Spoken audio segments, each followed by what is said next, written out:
Hello everyone, আমরা shopping যাচ্ছি। আমরা বলতে কে কে বল? আমি আর মামা।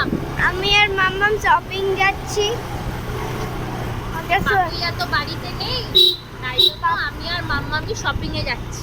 আমি আর মাম্মামি শপিং এ যাচ্ছি। পাপুইয়া বাড়িতে নেই, পাপুইয়া গেছে শিলিগুড়ি নয় পাটনা। শিলিগুড়ি করে পাটনা, যেমন এক জায়গায় তো গেছে, ভিন্নগরী গেছে।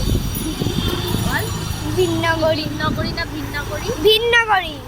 যাই হোক, আমাকে দেখ, আমি বলছি টাকা ওদিকে ধর, দেখা যাচ্ছে না। আমি আর পগি একটু শপিং এ যাচ্ছি এখন। পগির সোয়েটার কিনতে যাচ্ছি, আর দু একটা জিনিস কেনার আছে, সেগুলোই কিনবো। তো কুষাণ নেই আমাদের সাথে আজকে, কুষাণ বাড়িতে ঘুমাচ্ছে। হ্যাঁ, ঘুমাচ্ছে। আর কুষাণকে নিয়ে নি, আমি আর পগি যাচ্ছি, তাই তো? মজা করবো আমরা, তাই তো? একটু পরে উঠে দিতে পারে কুষাণ। ঠিক আছে, হয়ে গেছে, এবার অফ করে দাও।